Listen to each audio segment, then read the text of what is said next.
Money isn't the root of all evil. It's not the reason why you're unhappy. It's merely just a tool. And just like with any tool, the more you understand how to use it to solve a problem, the more useful it becomes. It certainly isn't something to be idolized, and in truth, the average lifespan of a fiat currency is only about 35 years. Peru in 1989, Russia in 1992, Hungary in 1945, Germany in 1923, Zimbabwe in 2006, Greece in 1943, Turkey with 85% inflation in October. I think you get the point. Once you understand that it isn't so much about the fiat currency as it is about leverage, it should shift your focus on how to approach your own finances. Are you in a situation where you wish that your paycheck could just stretch out a little bit further? Or does your account balance dwindle so dangerously low that you're not sure if buying a bag of groceries might cause an overdraft charge? If that's you, don't feel alone. About 78% of US workers live paycheck to paycheck. But unlike them, you're watching this video with the intent to change that. I understand the stress that comes from not having enough. It bleeds in your relationships at home, it's the source of your envies, and it causes you frustrations of feeling like you'll never get out of the mud. But we're gonna come up with a plan to change that. Money, wealth, and being rich isn't going to solve all of your issues. There are plenty of unhappy millionaires out there. But what it can do is give you some more breathing room and leverage, which will ultimately just give you some more options. So what exactly is living paycheck to paycheck? What does that mean? Well, if you're in the position where you can't spend any more money until the next payday, you're likely just earning enough money to cover expenses for the month. The money that comes in, it's already spoken for. It immediately goes to bills, needs, and other necessities. And you often have very little left over, and you're constantly waiting for that financial fill up. Then you repeat the vicious cycle of draining your checking account to cover expenses all over again. Well, what if you suddenly lost your job or your income, or you had reduced hours at work? Then you're facing some really tough questions on how to make ends meet. There's never enough cash flow to save or get ahead on any debt payments. You're always falling behind and you're feeling stuck. And don't think just because you make a lot of money, you also can't fall into this bucket. 1 in 10 workers in the United States that make over $100,000 a year are also living paycheck to paycheck. When people talk about you versus the system, it's not some sort of tin hat conspiracy. It's just a fact, and it's how things operate. It's about who has the leverage. It's forcing you as the laborer in the workforce to be dependent on the job that you have to have. So let's go over some steps that you can take to swing the pendulum back into your favor. So first off, this is like AA. This is your come to Jesus moment. You have to take some personal responsibility for the position that you are in. And sometimes this can be the toughest part, acknowledging that this is the situation and I do have a part to play. But it's important to do that so that way you can begin to work on fixing it. There may be factors that are outside of your control. You can't control inflation or the fact that your employer doesn't give you overtime or give you a raise, but we do need to hone in on the factors that we can control. A good analogy for this would be like dieting or trying to get healthy.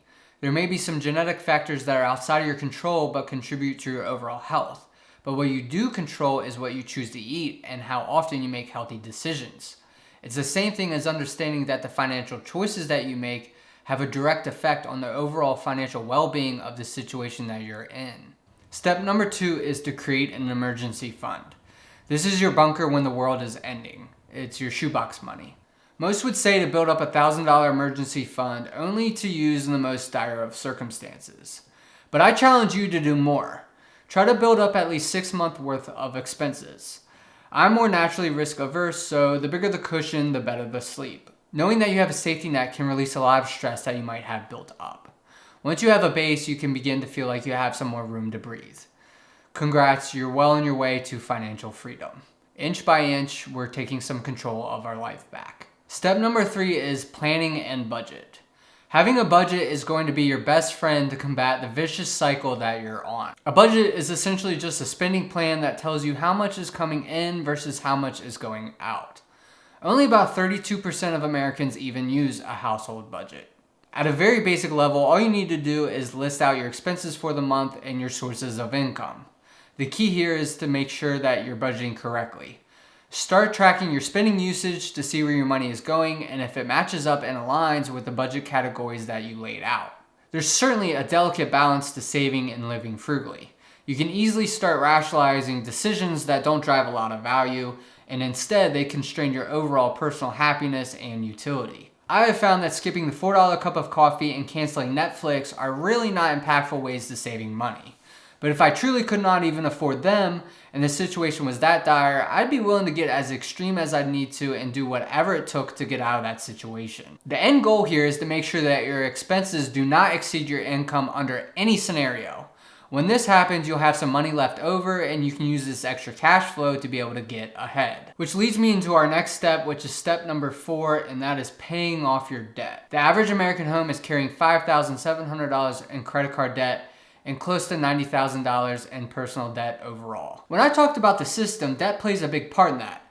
Interest is constructed in a way to make it difficult for you to get out of the hole, and for some it can take years. So if you could take some of the extra cash flow that we freed up earlier and put it towards debt, you can pay it off quicker.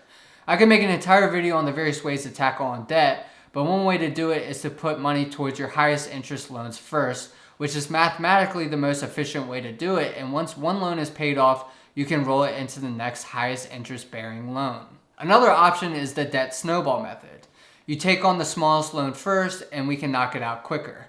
It helps stacking up the small wins and motivates us to pay off the other loans. Being committed to paying off debt isn't easy. I know what it feels like and I've been there. Sometimes it's easier just to pay off the minimum amount and block out the balance, but nothing worth it is ever easy. Just think about the stress that you might have lifted off of your shoulders once that is completely gone. Alright, step number 5 is avoiding lifestyle inflation.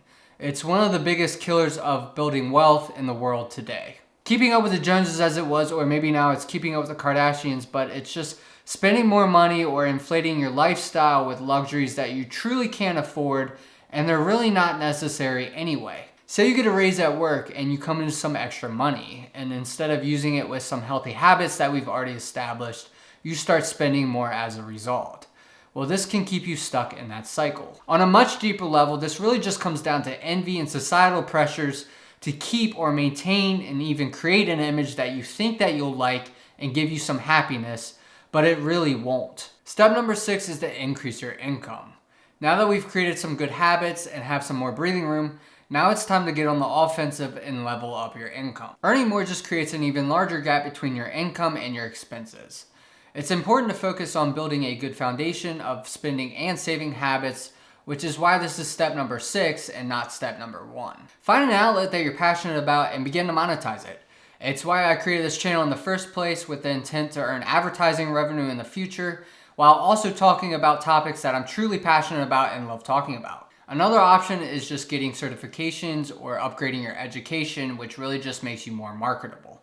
Building up other sources of revenue can really just change things for you quite quickly. Remember, it just boils down to leverage and options, and building up additional sources of revenue just give you choices to work on the things that you are passionate about. Alright, so in the last step is investing, and this is how you can begin to get your money to work for you and not the other way around. Investing can be a way to create wealth, so these are things like real estate, bonds, stocks, and things like cryptocurrency if that's something that you believe in. Depending on a bunch of different factors like where you're at in life, what your age is, how much money you have to live off of, what your risk tolerances are, will determine the type of investments that you want to get into. But this is the type of thing that can literally earn you money while you're comfortably sleeping every night with some sweet, sweet dividend payments. But this is all about wealth creation, and eventually you'll get to wealth preservation, but that is much, much further down the road.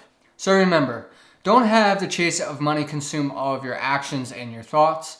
The end goal here is just to free up some time so that way you can do the things that you love to do. Not to show off to your neighbor the new shiny toy that you can't afford, because in the end, that stuff really doesn't matter. So that's all I've got in this one. I'd really appreciate it if you tap the like button and hit subscribe. I'll see you guys again soon, so take care.